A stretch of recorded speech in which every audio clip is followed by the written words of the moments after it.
স্বাগত the deep ডাইভের আজকের আলোচনায়।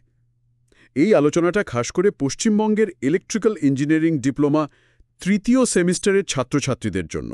হ্যাঁ, আমরা ওদের সিলেবাসের অ্যানালগ এবং ডিজিটাল ইলেকট্রনিক্স বিষয়ের ইউনিট 6 মানে ওই ডেটা কনভার্টার আর মেমোরি ডিভাইস ওইগুলোর গভীরে যাব একটু। একদম। এই ইউনিটটা কিন্তু খুব জরুরি। মানে ডেটা কনভার্টার, বিভিন্ন মেমোরি ডিভাইস, এগুলো তো আধুনিক ইলেকট্রনিক্সের একেবারে ভিত। ঠিক, ডিজিটাল আর অ্যানালগ দুনিয়ার মধ্যেকার ব্রিজ এগুলো, তাই না? হ্যাঁ, ঠিক তাই। আমাদের লক্ষ্য হবে এই টপিকগুলোর মূল আইডিয়াগুলো সহজে বুঝে নেওয়া। তাহলে শুরু করা যাক ডেটা কনভার্টার দিয়ে। অবশ্যই। প্রথমে ডিএ কনভার্টার মানে ডিজিটাল থেকে অ্যানালগ। সিলেবাসে দেখলাম দুটো টাইপের কথা আছে, ওয়েটেড রেজিস্টার আর আর-টু-আর ল্যাডার। তো এই যে ডিজিটাল ডেটা মানে 0 আর 1, এটাকে কি করে আমরা ব্যবহার করার মতো অ্যানালগ সিগন্যালে, ধরুন স্পিকারের শব্দে পাল্টে ফেলি? আচ্ছা, দুটো পদ্ধতিতে ডিজিটাল ইনপুটের প্রত্যেকটা বিটের গুরুত্ব অনুযায়ী একটা অ্যানালগ ভোল্টেজ তৈরি হয়। আচ্ছা, ধরুন ডিজিটাল কোডটা যেন পিয়ানোর বিভিন্ন কি, আর অ্যানালগ আউটপুটটা হলো সেই অনুযায়ী তৈরি হওয়া সুরটা। বাহ, বেশ উদাহরণ তো। আর-টু-আর ল্যাডার পদ্ধতিতে একটা বড় সুবিধা হলো এখানে প্রধানত দু রকমের মানের রেজিস্টার লাগে, আর টু আর। ও আচ্ছা। সেই জন্য সার্কিট বানানোটা অনেক সহজ হয়ে যায়। কিন্তু ওয়েটেড রেজিস্টারে বুঝতেই পারছেন অনেক আলাদা আলাদা মানের রেজিস্টার লাগে, প্রতিটা বিটের জন্য আলাদা ওয়েট। হ্যাঁ, সেটা বানানো বেশ কঠিন তাহলে। একটু জটিল, হ্যাঁ। তাই আর-টু-আরটাই বেশি চলে। তাহলে আর-টু-আর ল্যাডার যে সহজ ডিজাইন, এটাই এর জনপ্রিয়তার কারণ। তার মানে এর মূল সুবিধা হলো কম রকমের রেজিস্টার মান লাগে, তাই না? একদম ঠিক। এবার তাহলে উল্টোটা দেখি, এডি কনভার্টার, অ্যানালগ থেকে ডিজিটাল। হ্যাঁ, চলুন।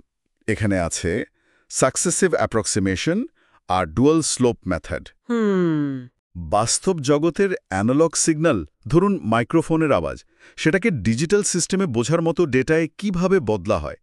এটা কি অনেকটা ওই অ্যানালগ থার্মোমিটার দেখে ডিজিটাল ডিসপ্লেতে টেম্পারেচার লেখার মতো? হ্যাঁ, বেশ ভালো তুলনা। সাকসেসিভ অ্যাপ্রক্সিমেশন পদ্ধতিটা অনেকটা কি বলে ধাপে ধাপে অনুমান করার খেলার মতো। ও, এটা খুব তাড়াতাড়ি সঠিক ডিজিটাল ভ্যালুর কাছাকাছি পৌঁছানোর চেষ্টা করে, তাই বেশ ফাস্ট। আচ্ছা, ফার্স্ট। আর ডুয়াল স্লোপ পদ্ধতিটা ওটা খুব ধীরে সুস্থে কিন্তু খুব নিখুঁতভাবে মপযোগ করে, যেন একদম স্কেল দিয়ে মেপে মানটা বের করছে। তার মানে বেশি নির্ভুল। হ্যাঁ, অনেক বেশি নির্ভুল, কিন্তু সময়ও বেশি নেয়। কোনটা লাগবে সেটা নির্ভর করে অ্যাপ্লিকেশনের উপর, গতি দরকার নাকি নির্ভুলতা। তাহলে মনে রাখার বিষয় হলো সাকসেসিভ অ্যাপ্রক্সিমেশন মানে স্পিড আর ডুয়াল স্লোপ মানে অ্যাকিউরেসি। কেমন? একদম। বেশ। এবার মেমরি ডিভাইসে আসি। স্ট্যাটিক র্যাম মানে SRAM আর ডাইনামিক র্যাম মানে DRAM। এদের মধ্যে আসল তফাৎটা কি? সিলেবাসে আবার SDRAM, DDRAM এসবও আছে। এটা খুব ফাস্ট, কিন্তু বানাতে খরচ বেশি, জায়গাও বেশি নেয়। অনেকটা ধরুন ব্যক্তিগত লকারের মতো, নিজের জিনিস রাখার জন্য। ওকে। আর DRAM? DRAM ডেটা স্টোর করে ক্যাপাসিটরে চার্জ জমিয়ে, কিন্তু এই চার্জটা লিক করে যায়, তাই একে বারবার রিফ্রেশ করতে হয়। রিফ্রেশ করতে হয় মানে? হ্যাঁ, চার্জটা আবার ভরে দিতে হয়, না হলে ডেটা মুছে যাবে। এটা অনেকটা লাইব্রেরির বইয়ের তাকগুলোর মতো, মাঝে মাঝে গুছিয়ে রাখতে হয়। আচ্ছা, বুঝলাম। DRAM কিন্তু SRAM-এর চেয়ে সস্তা আর অনেক বেশি ডেটা ধরে রাখতে পারে, যদিও একটু স্লো। তার মানে DRAM-কে রিফ্রেশ লাগে বলে ওটা কিন্তু ডেটা ধরে রাখার জন্য সবসময় অল্প পাওয়ার টানছে, তাই তো? SRAM-এর থেকে আলাদা। হ্যাঁ, ঠিক ধরেছেন। ওই রিফ্রেশ সার্কিটরির জন্য পাওয়ার লাগে। আর SDRAM ও DDR-RAM ওগুলো তাহলে DRAM-এরই উন্নত ফাস্টার ভার্সন। একদম। SDRAM আর DDR2, DDR3, DDR4 এগুলো সব DRAM-এরই দ্রুততর সংস্করণ। কম্পিউটারে পারফরম্যান্স বাড়ানোর জন্য এগুলো এসেছে।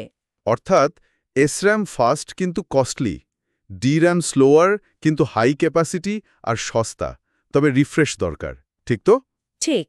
এছাড়াও তো কিছু নন ভোলাটাইল মেমোরির কথা আছে, পাওয়ার চলে গেলেও ডেটা মোছে না।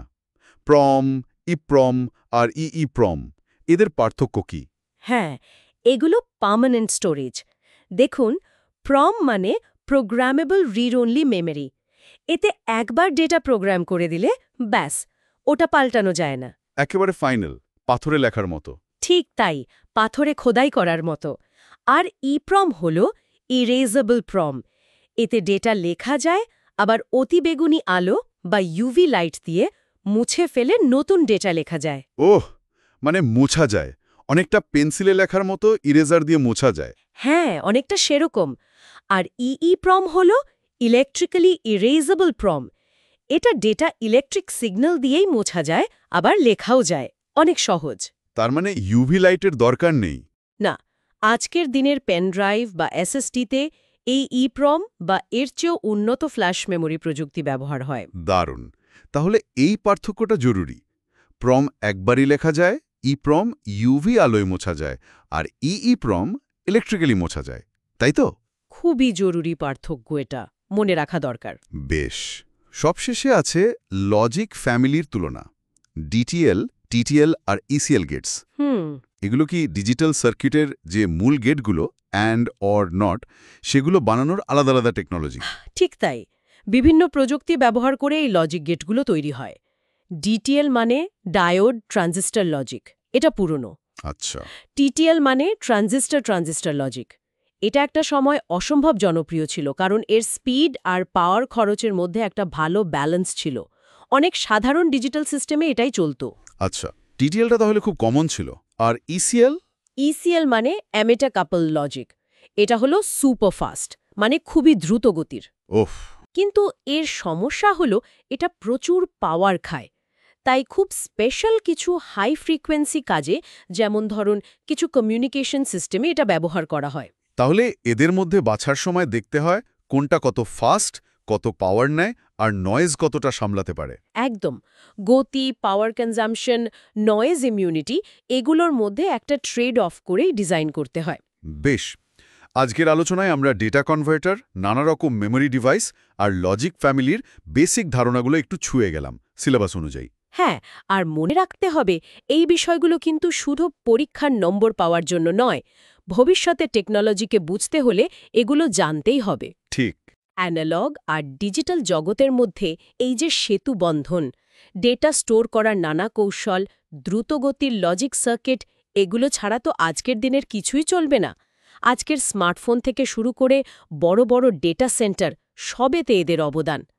তাই এই বেসিক কনসেপ্টগুলো পরিষ্কার থাকলে ভবিষ্যতে আরও নতুন টেকনোলজি শেখাটা অনেক সহজ হয়ে যাবে।